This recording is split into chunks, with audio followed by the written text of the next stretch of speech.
Assalomu alaykum va rahmatullohi va barakatuhu. Hurmatli ustozlar, qarindoshlar. Bugungi tafsir darsimiz Baqara surasi 73-oyatdan 77-oyatgacha. A'udhu billahi minash shaytonir rojim. Bismillahir rohmanir rohim. Thumma qasat qulubukum min ba'di zalika fahiya kal hijarati aw ashaddu qaswah. وإن من الحجارة لما يتفجر منه الأنهار وإن منها لما يشقق فيخرج منه الماء وإن منها لما يحبط من خشية الله وما الله بغافل أما تعملون. آياتنا ترجمة كأنك درسimizde Allah Subhanahu ve Taala'nınki öleklerini tirgizishdan ibaret bo'lgan mo'jizasini bayon qilib o'tdik. Boshqalar tarafidan qasd bilan o'ldirilgan odam, o'ldirilgan kalaninki bir quyruqi ya bir a'zosi bilan birini o'g'andan keyin, u odamni o'g'andan keyin u kishi terilib qopab, o'zini o'tlagan qotilni deb birib, endi darhol o'lgan. Buni shu yerda hozir bo'lgan yahudiylarning hammasi ko'rgan. Bu Allah Subhanahu ve Taala'nınki insonni avvalda atimiz Adem Aleyhisselamni yo'qlikdan paydo qilganligi, undan keyin Adem Aleyhisselamning avlodlari zaminda ma'lum muddat yashab, ajali to'shqandan keyin dunyodan ketadiganligi, oxiratda Allah Subhanahu ve Taala'nınki barliq insonlarni qabrdan qo'zg'ab, tirgizib, qiyomat maydoniga to'plab, ularning dunyoda qilgan barliq amallaridan hisob elib, qilgan amaliga yarasha jazo mukofot berdiganligi. Onun namoyandasi, ya'ni shu bir odamninki naq maydonda terilib qopab, o'zining qotildan xabar berganligidan iborat edi. Yahudiylar shu vaqtida mush ahvollarni ko'rdi. Ondan keyin ular xitob qilib dedi: "Sizlarning qalbinglar mushundaq keskin mo'jiza va nasihatlarni ko'rib bo'lgandan keyin bu qalbinglar tixinba qasovatlashib ketib ketdi. Hatto sizlarning qalbinglar qattiqlikda toshga o'xshash, balkim u mustahkam toshdimi sizlarning dilinglar qattiq bo'lib ketdi." Chunki u qitib ketgan qalb o'zining shu holatidan hargiz o'zgarmaydi. Ammo tashlarda o'zgarish bo'ladi. Masalan, ba'zi tashlardan eriq o'stanglar etilib chiqadi.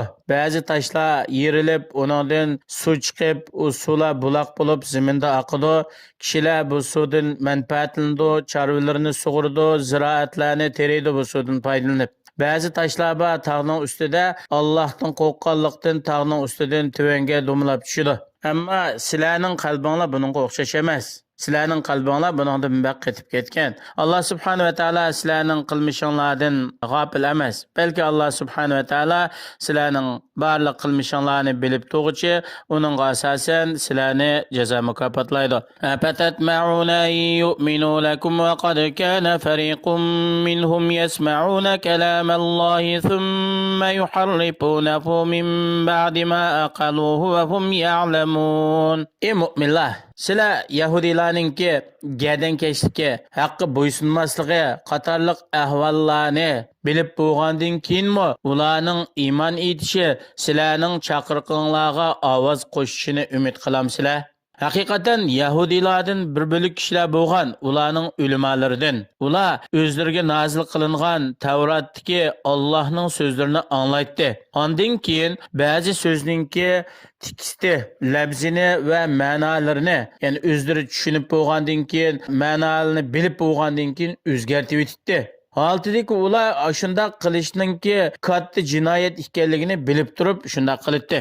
وَإِذَا لَقُوا الَّذِينَ آمَنُوا قَالُوا آمَنَّا وَإِذَا خَلَا بَعْضُهُمْ إِلَى بَعْضٍ قَالُوا وَتُحَدِّثُونَهُمْ بِمَا فَتَحَ اللَّهُ عَلَيْكُمْ لِيُحَاجُّوكُمْ بِهِ عِندَ رَبِّكُمْ أَفَلَا تَعْقِلُونَ.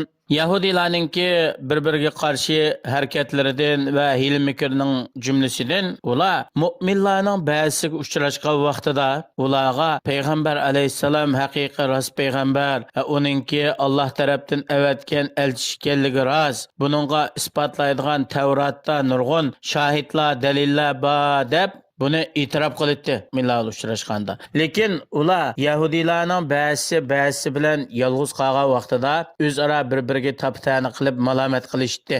Shu e'tirof qilgan ish to'g'risida. Nima uchun desa, chunki hamda musulmonlar Yahudiylar payg'ambar alayhisalomning haqiqiy payg'ambarligini e'tirof qilib bo'lgandan keyin payg'ambar alayhisalomningki ko'rsatmasiga ergashmasa, sizlar mushundoq e'tirof qilgan, Tavrotda buni isbotlaydigan hujjat bor turib, nima deb iymon etmaysizlar deb o'zlariga qarshi hujjat keltirib qilishidan ansirab bir-biriga taptani qildi. Nima deb e'tirof qilasan, nima deb bu musulmonlarga buni deb birsan. Bu oyatlardan hamda ilinadigan foydalar ba'zi insonlarningki qalbi tashdimi bek qattiq. Undaq bo'lgandan keyin va'z nasihat, Allohning zikr suhbatlari bilan bularning qalbi yumshamaydi yoki haqni qabul qilmaydi. Hamda insonningki qalbi Allohga bo'ysunadigan, Allohning buyruqlariga itoat qiladigan mandaq bo'lmay qolsa, uning har qancha dalil hujjatlar eng katta isbotlarni keltirgan taqdirdami uning foydasi bo'lmaydi. Ham bu yuqorqi oyatlar Yahudiylarningki ko'ngliga yo'shilgan xabis iflosliqlarningki haqiqatini ichpadi. Ular din bilan o'ynashadigan, hiyla-mikr qiladigan, takabburlik qiladigan bundaq ishlarni avlodlarga meros qo'yib ketdi. Allah subhanahu wa ta'ala hammalarni haqni tushunib, haq bo'yicha amal qilishga, batildan yiroq bo'lishga va sog'lom qalb egalaridan bo'lishga muyassar qilsin. Darsimizni biroz qisqartdik. Chunki hamda g'oya darsninki hajmi ko'p bo'lib ketsa, ba'zi telefonlardan yutkash biroz qiyin bo'lganlikdan 7-8 minut atrofida qilishni maqsad qildik darsni. Alloh subhanahu va taolo hammalarga shu anglagandan manfaatlanishni muyassar qilsin. Assalomu alaykum va rahmatullohi va barakatuh.